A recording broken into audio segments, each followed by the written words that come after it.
দীনদয়াল উপাধ্যায় গ্ৰামীণ জ্যোতি যোজনাৰ নতুনৰ আমি 2021 চনৰ নৱেম্বৰত কাম আবণ্টন পাইছিলোঁ। আমি এমপেনেল কণ্ট্ৰেক্টৰক ৰিপ্ৰেজেণ্ট কৰোঁ। আমাক পাৱাৰ ইলেক্ট্ৰিকেল কণ্ট্ৰেক্টৰ এছ'চিয়েশ্যনৰ মই সাধাৰণ সম্পাদক ৰঞ্জিত কুমাৰ দত্ত আৰু এখেত হ'ল সভাপতি আব্দুল মজিদ ডাঙৰীয়া। গতিকে আমি প্ৰায় 300 আমাৰ নামত 359 টকা আবণ্টিত হৈছিলে, তাৰে 357 কোটি টকা আমি কাম কৰিলোঁ। আৰু টোটেল একচুৱেলি পেকেজটোত আছিলে আপোনাৰ টোটেল আছিলে 1379 টকা উইথ PMA কোটি টকাত 1379 কোটি টকা আছিলে।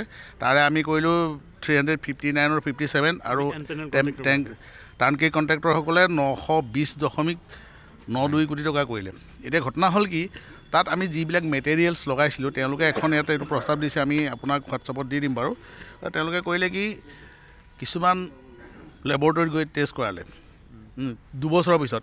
আমি 21ত আমি কাম আমাক আবণ্টন দিছিলে, আমি 22 মাৰ্চৰ ভিতৰত আমি কাম সম্পূৰ্ণ কৰি জমা আবণ্টন দিছিলে। দিয়াৰ পিছত 2 বছৰৰ পিছত তেওঁলোকৰ PMA বুলি এটা এজেঞ্চি আছে, প্ৰজেক্ট মেনেজমেণ্ট এজেঞ্চি বুলি, তেওঁলোকৰ দ্বাৰা তেওঁলোকে কিবা কৰিলে, কৰাৰ পিছত কিছুমান ট্ৰান্সফৰ্মাৰ তেওঁলোকে লৈ গ'ল টেষ্ট কৰিবৰ কাৰণে। ইয়াৰ পৰা 3000 কিলোমিটাৰ লৈ গৈছিলে, গুজৰাটলৈ লৈ গ'ল।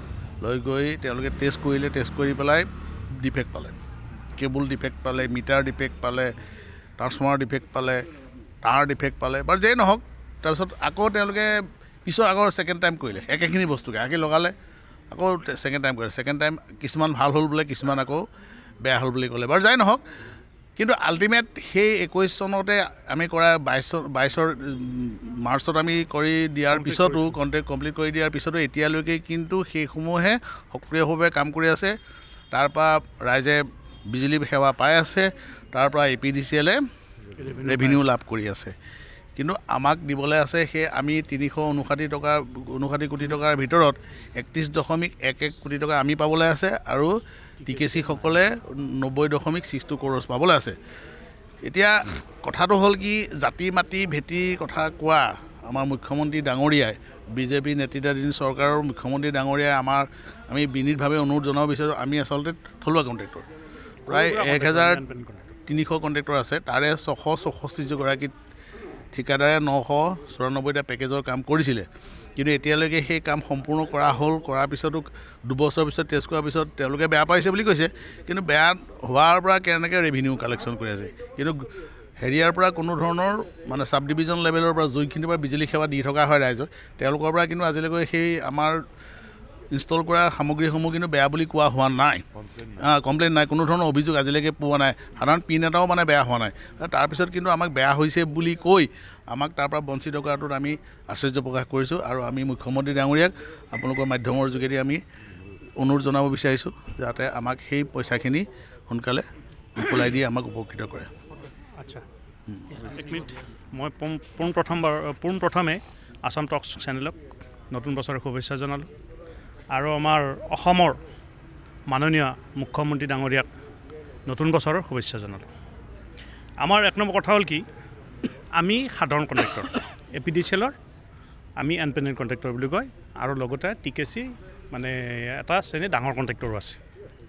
তাত আমাৰ এই যিবিলাক আমাৰ মানে দীনদয়ালৰ কামখিনি যে আহিলে, তেতিয়া সেই কামখিনি কৰোঁতে কিন্তু আমাক টাইম দিছিলে তেওঁলোকে, যে 3 মাহৰ ভিতৰত তেওঁলোকক আমি কামটো উঠাব লাগিব। আৰু তেতিয়া আমাক মেটেৰিয়েলছবিলাকত তেখেতসকলে ৱেইভ কৰি দিছিলে, ৱেইভ কৰিছিল গোটেই ইনস্পেকশ্যন কৰি, আৰু গোটেইবিলাক আমাৰ তথ্য আছে, গোটেই তেওঁলোকে লিখা এইবিলাক কাগজো আছে আমাৰ তাত, আৰু তেওঁলোকে নিৰ্ধাৰিত ভেণ্ডৰ যোগেদি। আৰু এটা কথা হ'ল কি, তেওঁলোকে যিবিলাক আমি মেটেৰিয়েলছ লগাইছিলোঁ কমপ্লিট আমাৰ APDCL এপ্ৰুভ ভেণ্ডৰৰ পৰা লৈছোঁ। তেওঁলোকে যি কোম্পানীৰ পৰা মালটো আমাক ল'ব দিছিলে আমি তেওঁলোকৰ পৰা লৈছোঁ। আমাৰ ক'ত দুখ আহিল তাত, তেওঁলোকে লগোৱা দিয়া পাৰ্টিৰ পৰা আমি মেটেৰিয়েলছ কিনিছোঁ, কোম্পানীবিলাকৰ পৰা কিনিছোঁ, য'ত আমাৰ ভেণ্ডৰ তেওঁলোকৰ, সেই ভেণ্ডৰৰ পৰা আমি APDCL ভেণ্ডৰৰ পৰা আমি মেটেৰিয়েলছ কিনিছোঁ। আজি তেওঁলোকে 2 বছৰৰ মূৰত তেওঁলোকে চেক কৰিছে এইবিলাক বস্তু, কৰাৰ পিছত তেওঁলোকে কিছুমান বস্তু 10% 20% এনেকুৱা কিছুমান ডেমেজ পাইছে। পোৱাৰ পিছত তেওঁলোকে সেই জাগাৰ পৰা আমি যিবিলাক কাম কৰিলোঁ 2 বছৰ অলৰেডি চলিলে এইবিলাক বস্তু, চলাৰ পিছত জাগাৰ পৰা তেওঁলোকে 1 বা 2টা এনেকুৱা ট্ৰেন্সফৰ্মাৰ বা লাইনৰ বস্তু কিবা কিবি মাজে মাজে খুলি আনিলে, ৰেণ্ডম টেষ্ট কৰিলে। তেওঁলোকে ইয়াৰ পৰা পঠালে গুজৰাটলৈকে পঠালে, গুজৰাটৰ প্ৰথম গ'ল, নেক্সট টাইম আকৌ গ'ল, তেতিয়া অকণমান আমাৰ কিছুমান বস্তু 10% 20% কিছুমান ভালো হৈ গ'ল। কিন্তু কিছুমান থাকি গ'ল। কথা হ'ল কি ইয়াৰ পৰা আমাৰ গুৱাহাটীৰ পৰা গুজৰাটলৈকে 3000 কিলোমিটাৰ 3000 কিলোমিটাৰ যেতিয়া ট্ৰেন্সফৰ্মাৰ গাড়ীখন লৈ যায় একেলগে 20-25টা ট্ৰেন্সফৰ্মাৰ ভৰাই দিয়ে। তাত ট্ৰেন্সফৰ্মাৰ এইটো ট্ৰেন্সফৰ্মাৰ সেইটো ট্ৰেন্সফৰ্মাৰ যেতিয়া মেকানিকেল ডেমেজ আহি যায় তেতিয়া স্বাভাৱিক এইটোতো হ'বই। ইমান দূৰলৈকে ট্ৰেন্সফৰ্মাৰটো যদি আমি 2 বছৰৰ মূৰত এটা বস্তু লগোৱাৰ পিছত খুলি আনি টেষ্টিঙৰ কাৰণে আপোনাৰ 3000 কিলোমিটাৰ পঠাব আৰু য'ত পানীৰ মাজত এতিয়াও আমাৰ বন্ধু হাজৰিকা ডাঙৰীয়া আছে, তেখেতৰ এতিয়াও নগাঁৱত কাম কৰিছে ৰহাত, তেখেতৰ ট্ৰেন্সফৰ্মাৰ পানী উঠি গৈছিল তথাপি এতিয়াও ট্ৰেন্সফৰ্মাৰ চলি আছে। এতিয়া আমাৰ 4 বছৰ হ'ল এই লাইন চলি আছে, এতিয়াও কোনো কমপ্লেইন নাই, ডুব গৈছিলে এতিয়াও কোনো লাইনৰ প্ৰব্লেম নাই, লাইন চলি আছে। আমাৰ ডিপাৰ্টমেণ্টে APDCL তাৰ পৰা ৰেভিনিউ পাই আছে।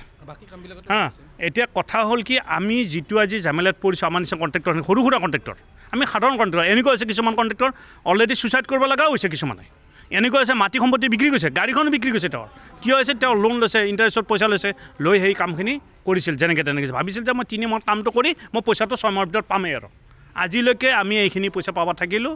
আমি এনপেনেল কণ্ট্ৰেক্টৰখিনি 33 কোটি নেকি আমাৰ 33 কোটি কিমান আমাৰ থাকিলে আৰু TKC থাকিলে 90 কিমান কৰোৰ পইচা পাব থাকিলে। এতিয়া আমাৰ এটাই অনুৰোধ আপোনালোকৰ জৰিয়তে আমি আমাৰ মুখ্যমন্ত্ৰী ডাঙৰীয়াক লগতে আমাৰ APDCLৰ আমাৰ যিখিনি মানে কি বুলি কয় এইটো আমাৰ APDCLৰ বিষয়ববীয়াখিনিক আমি বিনম্ৰভাৱে অনুৰোধ কৰিছোঁ যাতে আমাৰ এই সৰু সুৰা কণ্ট্ৰেক্টৰখিনিৰ পইচাখিনি আমাৰ মুখৰ ফালে চাই, আমাৰ ল'ৰা ছোৱালীৰ মুখৰ ফালে চাই, আমাৰ লেবাৰখিনিৰ মুখৰ ফালে চাই, আমাৰ ড্ৰাইভাৰজনৰ আমাৰ প্ৰত্যেকজন কম 4-5 হাজাৰ আমাৰ মানে গোটেই মিলি কণ্ট্ৰেক্টৰখিনিৰ লেবাৰে ঘৰুৱা পৰিয়ালে মিলি বহুত 4-5 লাখ মানুহ আমাৰ আছে। সেই গতিকে আমাক এই পইচাখিনি আমাৰ মানুহখিনিৰ মুখৰ ফালে চাই পেলাই আমি আমাৰ মানে চিফ মিনিষ্টাৰ মহোদয়ক আমি বিনম্ৰভাৱে অনুৰোধ কৰিছোঁ তেখেতক বাৰে বাৰে আপোনালোকৰ আসাম টক্সৰ থ্ৰু দি আপোনালোকে যেনেকৈ তেনেকৈ পাৰে আপোনালোকে এইখিনি আমাৰ হেৰি কৰিব, চৰকাৰক হেৰি দিব এইটো। আৰু আমাৰ ডিপাৰ্টমেণ্ট APDCLে যাতে আমাৰ মুখৰ ফালে চাই এইখিনি পইচা দিয়াৰ ব্যৱস্থা কৰে, তাৰ কাৰণে আপোনাৰ ওচৰত বিনম্ৰ অনুৰোধ। আৰু এটা কথা বিশেষভাৱে ক'ব বিচাৰোঁ, আমাৰ জাতি মাটি ভেটি বিজেপি চৰকাৰৰ নেতৃত্বাধীন মুখ্যমন্ত্ৰী ডাঙৰীয়াক আমি এটা বিশেষভাৱে অনুৰোধ জনাব বিচাৰিছোঁ। বিশেষকৈ অসমত বহুত বতাহ ধুমুহাৰ আপোনালোকে প্ৰৱণতাটো জানেই প্ৰায় হয়, বছৰেকত 8 মাহেই প্ৰায় ধৰক এইটোত জৰ্জৰিত হয় অসমে চেগা চেৰেকাকৈ। গতিকে আগতে আমাক APDCLে ষ্টৰ্ম ডেমেজৰ এগেইনষ্টে আমাক পইচা বৰ সুন্দৰভাৱে আমাক পে'মেণ্ট কৰি আছিলে, দেৰি হ'লেও পে'মেণ্ট কৰি থাকে। এতিয়া কিন্তু চৰকাৰৰ এজেঞ্চিৰ SDRFৰ যোগেদি পইচা পে'মেণ্ট কৰাৰ এটা ব্যৱস্থা গ্ৰহণ কৰা হ'ল, য'ত নেকি এটা বিৰাট ধৰণৰ এটা পাকচক্ৰৰ এনেকুৱা ছিষ্টেম এটা কৰিছে যিটো আমাৰ দৰে ঠিকাদাৰে তাৰ সীমা গৈ কাম কৰি পেলাই পইচা পোৱাটো এটা বিৰাট মানে পৰ্বতত হেৰি বিচৰাৰ নিচিনা প্ৰব্লেম হৈছে, সমস্যা হৈছে। আমি আগতে কাম কৰিছিলোঁ, আমাক ডাইৰেক্টলি APDCLে পইচাটো দিছিলে যিকোনো মুহূৰ্তত যিকোনো টাইমত। এই সৰু সুৰা কণ্ট্ৰেক্টৰখিনি যিকোনো ধুমুহা আহিলে ধৰক লগে লগে আমি সেই কামবিলাক কৰি দিওঁ। আমি পইচা পাতি পাওঁ নাপাওঁ এইবিলাক নাচাওঁ, আমাক তাৰপিছত ডিপাৰ্টমেণ্টে ইষ্টিমেট বনাই সেনেকৈ পইচা পাতিখিনি যিখিনি পাওঁ আমাক সেনেকৈ দি থাকে। এতিয়া ডাঙৰ কথা হৈছে কি এতিয়া ডাইৰেক্টলি চৰকাৰে কি কৰিছে, তেওঁলোকে আমাক 3টা আইটেমৰ পইচা দিয়ে। এটা হ'ল ট্ৰেন্সফৰ্মাৰ মানে সেই ৰিপেয়াৰিং, সেইটো এক্সিডেণ্ট হ'লে পোল এটাত আমি 5,000 টকা পাওঁ, 1 কিলোমিটাৰ কণ্ডাক্টৰত আমি পাওঁ 50,000 টকা। কথা হ'ল কি এইখিনি বস্তু কিনোতেই পোলটো কিনোতে আমাৰ 7,500 টকা যায়, আৰু এইটো আপোনাৰ যি কণ্ডাক্টৰ এইটো 76,000 লাগে। অলৰেডি এই 2টা পোল পৰ্যন্ত যদি আপোনাৰ ৰাতি আমি কাম কৰিব যাওঁ 20-30 জন লেবাৰ যায়, তাত তেতিয়া কি হয় আপোনাৰ খৰচা মোটামুটি 20-30 হাজাৰ টকা, কিন্তু আমি পোলটোৰ ৰেট পাওঁ মাত্ৰ 5,000 টকা, কিন্তু বাকীখিনি আমি পইচা নাপাওঁ। সেইবিলাক কথা লৈ পেলাই আমি এটাই অনুৰোধ, সাংঘাতিক জটিলতা হৈছে। কাৰণ এতিয়া কথা হ'ল কি এটা ডিপাৰ্টমেণ্টে ধৰক আমি কাম এটা এক্সিডেণ্ট হৈছে, আজি চাব ডিভিজনটোৱে হাৰেছমেণ্ট খাই যাব লগে লগে মানুহে কৰ্মন কৰোঁ তেওঁলোকক। সেই গতিকে আমি সেইবিলাক কাম কৰি দি আছোঁ, আৰু সেইকাৰণে আপোনালোকক অনুৰোধ কৰিছোঁ আপোনালোকৰ আমাৰ আসাম টক্সৰ থ্ৰু দি এইখিনি কথা যাতে আমাৰ মহোদয়ৰ ওচৰত দৃষ্টিগোচৰ কৰে, তাৰ কাৰণে আপোনালোকৰ ওচৰত